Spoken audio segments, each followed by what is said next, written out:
ઘરશાળા બુનિયાદી શિક્ષણ સંસ્થા સંચાલિત આ યુટ્યુબ ચેનલમાં હું પંડ્યા મોનિકા આપ સૌનું હાર્દિક સ્વાગત કરું છું. ગુડ મોર્નિંગ વિદ્યાર્થી મિત્રો. જુઓ મિત્રો, આજે આપણે હિન્દીમાં પાઠ 8 આપણા અભ્યાસક્રમનો આ છેલ્લો પાઠ છે, બરાબર? અને આ પાઠનું નામ છે રાજા કા હિસ્સા. આ પાઠનો સાહિત્ય પ્રકાર છે કહાની. વિદ્યાર્થી મિત્રો, તમને 1 માર્કમાં પ્રશ્ન પૂછાઈ શકે કે રાજા કા હિસ્સા પાઠનો સાહિત્ય પ્રકાર જણાવો. તો તમારે યાદ રાખવાનું છે કે આ પાઠનો સાહિત્ય પ્રકાર કહાની છે, બરાબર? તો આજે આ પાઠનો ખૂબ જ સરસ રીતે અભ્યાસ કરીશું, બરાબર? વિદ્યાર્થી મિત્રો, હવે બધાનું ધ્યાન આ સ્ક્રીન ઉપર. પહેલા આપણે પાઠનો સંક્ષિપ્તમાં પરિચય મેળવીશું, બરાબર? અને ત્યારબાદ પાઠને विस्तृतમાં समझशु, बराबर? इस कहानी में एक प्रजावत्सल राजा का वर्णन है.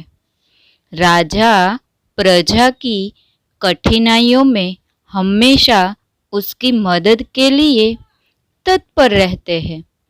तो જોયું વિદ્યાર્થી મિત્રો, આ પાઠમાં રાજા કેવા હોવા જોઈએ અને પ્રજા માટે એ હંમેશા પોતાના કાર્યમાં તત્પર રહેલા હોવા જોઈએ, બરાબર? પ્રજા માટે હંમેશા પ્રજાની કોઈ પણ મુસીબત છે એનો હલ કાઢવા માટે હંમેશા એ તત્પર રહેવા જોઈએ, બરાબર? તો અહીંયા એક એવા જ રાજાની આપણે વાત સમજવાની છે, બરાબર? તો તમે બધા તૈયાર છો ને? Very good. વિદ્યાર્થી મિત્રો, તમને અહીંયા સ્ક્રીન ઉપર જે ફોટો દેખાય છે એ રાજા ભોજ છે, બરાબર? અને એ પ્રજાવત્સલ રાજા હતા, બરાબર? તો આ જ રાજા વિશે આજે આપણે આ પાઠમાં સમજવાનું છે, બરાબર?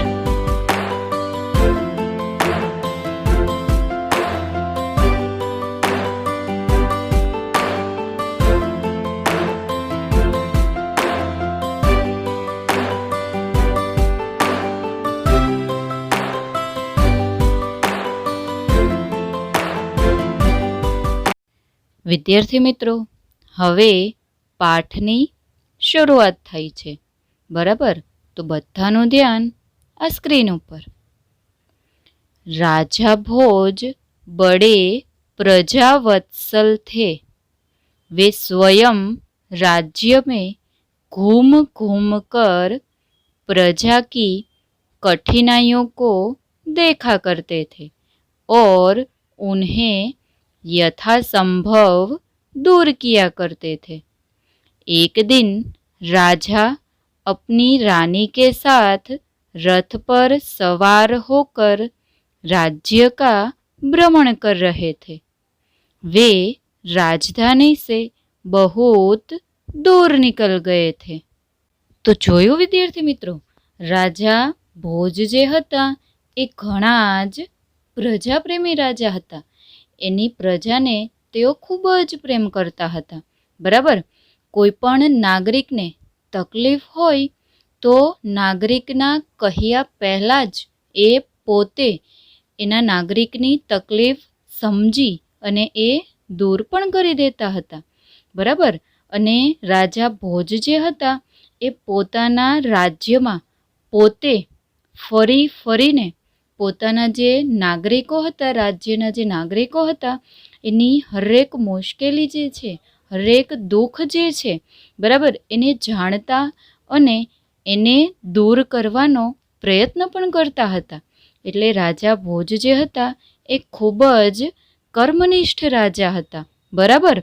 અને એક દિવસ રાજા જે છે એ પોતે એટલે કે રાજા અને એની રાણી એ પોતે રથમાં બેસી અને આખા રાજ્યમાં ફરતા હતા. બરાબર. અને તેઓ ફરતા ફરતા પોતાની રાજધાનીથી ઘણા જ દૂર નીકળી ગયા હતા. બરાબર. આગળ સમજીએ હવે પાઠને. उन्होंने देखा कि एक खेत में एक किसान हल जोत रहा है, मगर उसके हल में एक ही बैल है. दूसरे बैल के स्थान पर उसकी स्त्री हल खींच रही है. राजा भोज ने रथ रोका और किसान के पास जाकर कहा, भले आदमी, तुम यह क्या अत्याचार कर रहे हो? भला कहीं स्त्री को भी हल में जोता जाता है? તો જોયું વિદ્યાર્થી મિત્રો, આપણે આગળ જ સમજ્યા હતા. બરાબર, કે રાજા અને રાણી જે છે એ આખા રાજ્યમાં ફરતા હતા. બરાબર. અને ફરતા ફરતા ખૂબ જ દૂર નીકળી ગયા હતા. અને રાજાએ રસ્તામાં જ એક ખેડૂતને ખેતર ખેડતા જોયો. બરાબર. પણ એણે હળમાં એક વસ્તુ એવી જોઈ કે જે એમને પસંદ ન આવી. બરાબર. એમણે હળમાં એક જ બળદને જોયું હતું. બીજા બળદની જગ્યાએ એક ખેડૂતની પત્ની જે છે એ હળ ખેંચતી હતી. બરાબર. આ જે વાત હતી એ રાજાએ દૂરથી જોઈ. તો રાજાએ એનો રથ જે છે એ રોકી અને રાજા ભોજ જે છે એ પેલા ખેડૂત પાસે આવે છે. બરાબર. અને ખેડૂત પાસે આવી અને ખેડૂતને કહે છે કે ભલા માણસ, તું આ કેવો અત્યાચાર કરી રહ્યો છે? હળમાં સ્ત્રીને જોતરાતી હશે. બરાબર. હળમાં બળદને જોતરાય, સ્ત્રીને જોતરાય નહીં. પણ ખેડૂતની પરિસ્થિતિ ખૂબ જ ગરીબ હતી. બરાબર. અને એટલા જ માટે એની પાસે એક જ બળદ હતું, બીજું બળદ ન હતું. અને એટલા જ માટે બીજા બળદની જગ્યાએ ખેડૂતની પત્ની જે હતી એ હળ ખેંચતી હતી. બરાબર. આગળ સમજીએ હવે પાઠને. મેરા એક बैल मर गया है, दूसरा बैल खरीदने के लिए मेरे पास धन नहीं है. अगर खेत न जूता तो मैं खाऊंगा क्या? कहकर किसान पुनः अपने कार्य में लग गया. उसे क्या पता था कि उससे बात करने वाला कौन है? તો જોયો વિદ્યાર્થી મિત્રો, રાજા જે હતા એ પહેલાં ખેડૂત સાથે વાતચીત કરતા હતા કે ભાઈ તું આ શું અત્યાચાર કરી રહ્યો છે? કોઈ પોતાની સ્ત્રીને પણ ખેતમાં જોતતું હશે. બરાબર. આ બધી વાતચીત રાજા કરી રહ્યા હતા. પણ પેલા ખેડૂતને ખબર ન હતી કે એની સાથે જે વાત કરે છે એ વ્યક્તિ રાજા ભોજ છે. બરાબર. અને જ્યારે રાજાએ એને પ્રશ્ન કર્યો ત્યારે પેલો ખેડૂત જે છે એ એને જવાબ આપે છે. બરાબર. કે મારો એક બળદ મરી ગયો છે અને બીજો બળદ ખરીદવા મારી પાસે પૈસા નથી. જો ખેતર ન ખેડું તો હું ખાઉં શું? આટલી જ વાત કરી અને પેલો જે ખેડૂત છે એ ફરીથી પોતાના કામમાં લાગી જાય છે. બરાબર. અને પેલા ખેડૂતને ખબર નથી હોતી કે તેની સાથે વાત કરનાર વ્યક્તિ જે છે એ કોણ છે. બરાબર. અને એટલા જ માટે એ ટૂંકમાં જવાબ આપી અને પોતાનું કામ જે છે એ પોતે શરૂ રાખે છે. બરાબર. આગળ સમજીએ હવે પાઠને.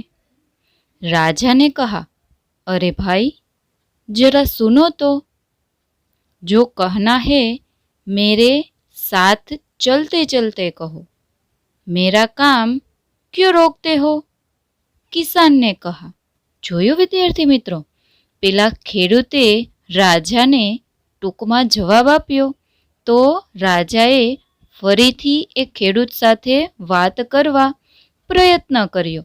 બરાબર, રાજાએ એને કહ્યું કે અરે ભાઈ, જરા સાંભળતો.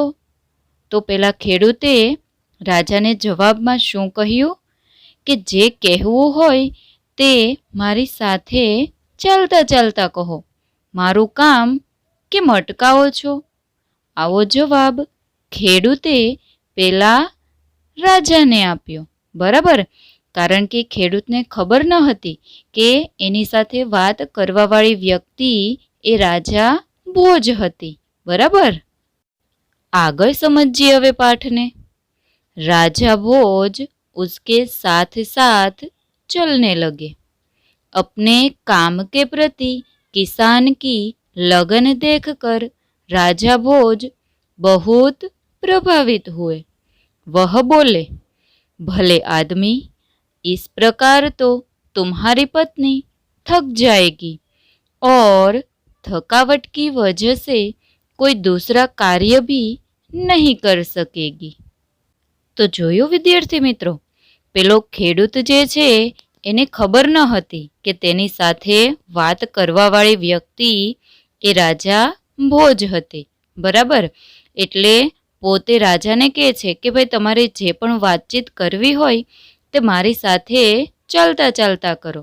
બરાબર, અને ત્યાર પછી રાજા ભોજ જે છે એ તેની સાથે ચાલવા લાગે છે. બરાબર, અને પોતે ખેડૂતને જોઈ અને ખૂબ જ પ્રસન્ન થાય છે. બરાબર, શું કામ પ્રસન્ન થાય છે? તો કે પેલો ખેડૂત જે છે એ પોતાના કામ પ્રત્યે ખૂબ જ નિષ્ઠાવાન હતો. બરાબર, કર્મનિષ્ઠ હતો, અને એટલા માટે જ રાજા જે છે એ ખૂબ જ પ્રભાવિત થાય છે. બરાબર, અને પછી તેઓ બોલે છે કે ભલા માણસ, આમ તો તારી પત્ની થાકી જશે અને થાકને કારણે બીજા કોઈ કામ કરી શકશે નહીં. બરાબર, કારણ કે ખેડૂતે એની પત્નીને હળમાં જોતી હતી. બરાબર, કારણ કે એની આગળ એક જ બળદ હતું, બીજું બળદ હતું નહીં. અને એટલા માટે અહીંયા રાજા જે છે એ એને સમજાવે છે કે ભાઈ તારી પત્ની સાથે આવો અત્યાચાર નહીં કર.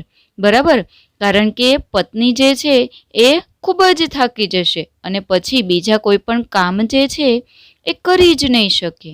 બરાબર, આગળ સમજીએ હવે પાઠને. કિસાન બોલા, તો ફિર तुम ही बताओ मैं क्या करूं? राजा ने कहा, तुम मेरे साथ चलो, मैं अपना एक बैल तुम्हें दे देता हूँ, मगर इतनी देर मुझे काम रोकना पड़ेगा, तुम ही बैल ला दो. કિસાન બોલા.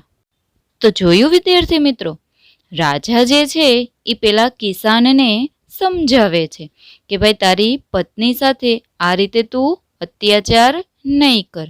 બરાબર, ત્યારે કિસાન પેલા રાજાને પ્રશ્ન કરે છે કે તો પછી હવે તમે જ કહો કે હું શું કરું. બરાબર, કારણ કે તમે મને મારી પત્નીને ખેતમાં ખેડવા નથી દેતા, ખેતર ખેડવા નથી દેતા. બરાબર, તો હવે મારી આગળ તો એક જ બળદ છે, તો એક બળદથી કાંઈ આખું ખેતર ખેડી શકાય નહીં. બરાબર, અને એટલા માટે જ પેલો ખેડૂત જે છે એ રાજાને પ્રશ્ન કરે છે. ત્યારે રાજા જે છે એને ખૂબ જ સરસ જવાબ આપે છે. બરાબર, કે તું મારી સાથે ચાલ, હું તને મારો એક બળદ આપું છું. બરાબર, રાજાએ એને કીધું કે ભાઈ તું મારી સાથે ચાલ, હું તને મારો એક બળદ આપું છું. ત્યારે પેલો ખેડૂત જે છે એ ફરીથી રાજાને કહે છે કે ભાઈ હું જો તમારી સાથે આવું તો મારે મારું કામ જે છે એ અટકાવવું પડશે. બરાબર, એની કરતાં તમે જ એક બળદ લાવી આપો. બરાબર, કારણ કે એક બળદ તો છે જ, તે તમારે ખાલી એક જ બળદ લાવવાનો છે, તો તમે જ લઈ આવી આપો. અને આ વાત ખેડૂત બોલે છે. બરાબર, કારણ કે એને 1 મિનિટ પણ પોતાનું કામ જે છે એ બગડે અથવા તો બંધ રહે એ ગમતું નથી. બરાબર, એ પોતાના કામ પ્રત્યે ખૂબ જ કર્મનિષ્ઠ છે. એટલા માટે એ રાજાને વિનંતી કરે છે કે ભાઈ તમે જ લઈ આવી આપો. બરાબર, આગળ સમજીએ હવે પાઠને. अच्छा, ऐसा करो, तुम अपनी पत्नी को रथ के पास भेज दो, वह मेरी पत्नी से बैल ले आएगी, तब तक मैं तुम्हारे हल में जोतूंगा, ऐसा राजा ने कहा. किसान इस बात पर राजी हो गया. राजा भोज हल में जोत गए और किसान की पत्नी रथ के पास चली गई. उसने रानी को सारी बात बता दी. તો જોયું વિદ્યાર્થી મિત્રો, પેલા ખેડૂતે રાજાને કહ્યું હતું કે ભાઈ તમે જ એક બળદ લઈ આવી આપો. ત્યારે ખેડૂતનું કામ જે છે એ બંધ ન રહે એટલા માટે પેલા રાજાએ ફરીથી એક યુક્તિ કાઢી કે ભાઈ ચાલ તું એમ કર કે તારી પત્ની જે છે એને જ પેલા રથ સામે ઊભો છે એની પાસે મોકલી દે. તે મારી પત્ની પાસેથી બળદ લઈ આવશે અને ત્યાં સુધી હું તારું હળ જે છે એ ખેંચીશ. બરાબર, આવું કોણે કીધું? તો કે રાજા ભોજે કહ્યું. બરાબર, અને રાજાની આ વાત સાંભળી અને ખેડૂત જે છે એ ખૂબ જ ખુશ થઈ જાય છે. બરાબર, ખૂબ જ રાજી થઈ જાય છે. અને પેલી ખેડૂતની પત્ની જે હતી એ રાણી પાસે જાય છે અને અહીંયા રાજા ભોજ જે છે એ હળમાં જોતરાયા અને ખેડૂતની પત્ની જે છે એ પેલા રથ પાસે ગઈ અને તેણે રાણીને બધી જ વાત કરી દીધી. બરાબર, જે પણ ઘટના બની હતી એ બધી જ વાત તેણે રાણીને જણાવી દીધી. તો વિદ્યાર્થી મિત્રો, આજના વિડીયોમાં આપણે અહીંયા સુધી પાઠ જે છે એ ખૂબ જ સરસ રીતે સમજી લીધો છે. બરાબર, અને આગળનો જે પાઠ છે એ હવે આવતા વિડીયોમાં સમજશું. બરાબર, અને હા વિદ્યાર્થી મિત્રો, તમારે બધા જ વિષયના જે વિડીયો છે એ ખૂબ જ સરસ રીતે અને ધ્યાનથી જોવાના છે. બરાબર, અને એક્ઝામ પણ ટાઈમ ટુ ટાઈમ તમારે આપતી રહેવાની છે. બરાબર, એટલે તમને કંઈ તકલીફ ન પડે. તો આવજો વિદ્યાર્થી મિત્રો.